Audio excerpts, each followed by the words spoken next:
মানুষের জীবনে নিন্দা এক অনিবার্য বিষয়। যত ভালোই হন না কেন, কোনো না কোনো সময়ে কেউ না কেউ আপনার নিন্দা করবে। কখনো সেটা ঈর্ষা থেকে, কখনো প্রতিযোগিতা থেকে, আবার কখনো নিজের অপূর্ণতার ক্ষতিপূরণ করতে গিয়ে।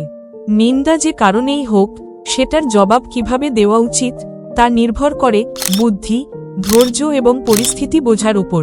ভুল উপায়ে জবাব দিলে নিন্দাকারী আরও শক্তি পেয়ে যায়, কিন্তু সঠিক পদ্ধতিতে জবাব দিলে তারা নিজেরাই হার মানতে বাধ্য হয়।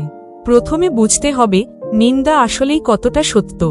যদি সেখানে কোনো সত্যতা থাকে, তবে সেটি নিজের আত্মসমালোচনার সুযোগ হিসেবে নিতে হবে। কেউ যদি আপনার ভুল ধরিয়ে দেয়, তবে সেটাকে নিন্দা মনে না করে বরং নিজের উন্নতির জন্য ব্যবহার করুন। এতে আপনি নিজের মান বাড়াতে পারবেন এবং নিন্দাকারী বুঝবে আপনি সহজে ভাঙার মানুষ নন। তবে যদি নিন্দা মিথ্যা বা উদ্দেশ্যপ্রণোদিত হয়, তখন সেটির জবাব দেওয়ার ক্ষেত্রে ধৈর্য এবং বুদ্ধিমত্তার পরিচয় দিতে হবে। সবার আগে আবেগ নিয়ন্ত্রণে রাখা গুরুত্বপূর্ণ। নিন্দা শুনে হঠাৎ রাগের মাথায় কোনো কিছু বলা বা প্রতিক্রিয়া দেখানো উচিত নয়। এতে নিন্দাকারীর লাভই হয়, কারণ তারা চায় আপনাকে উত্তেজিত করতে এবং সবার সামনে আপনার নেগেটিভ প্রতিচ্ছবি দেখাতে। তাই চুপ থেকে পরিস্থিতি পর্যবেক্ষণ করা বুদ্ধিমানের কাজ।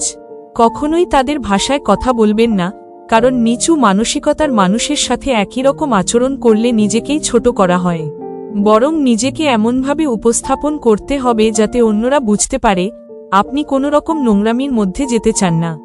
যদি সুযোগ থাকে, তাদের ভুল বা মিথ্যে কথা যুক্তি দিয়ে শান্তভাবে প্রমাণ করুন। উচ্চস্বরে কথা বলার দরকার নেই।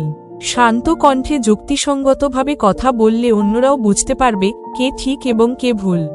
নিজের চরিত্র, কাজ এবং ব্যবহার দিয়ে প্রমাণ করতে হবে যে আপনি সেই ধরনের মানুষ নন যেভাবে তারা আপনাকে দেখানোর চেষ্টা করেছেন।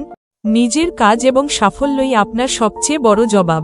মানুষ যখন দেখবে যে নিন্দা সত্ত্বেও আপনি এগিয়ে যাচ্ছেন, তখন নিন্দাকারীর মুখ বন্ধ হয়ে যাবে। আরেকটি গুরুত্বপূর্ণ দিক হল উপেক্ষা করা। সব সময়ের প্রতিক্রিয়া দেওয়ার প্রয়োজন হয় না। অনেক সময় চুপ থাকা এবং উপেক্ষা করা সবচেয়ে বড় জবাব হয়ে দাঁড়ায়। কারণ যখন নিন্দাকারী দেখতে পায় তাদের কথায় আপনি নড়ছেন না, ক্ষতিগ্রস্ত হচ্ছেন না, তখন তার মনোবল নিজে থেকেই ভেঙে যায়। নিন্দা করতে করতে তারা ক্লান্ত হয়ে পড়ে এবং অবশেষে থেমে যায়।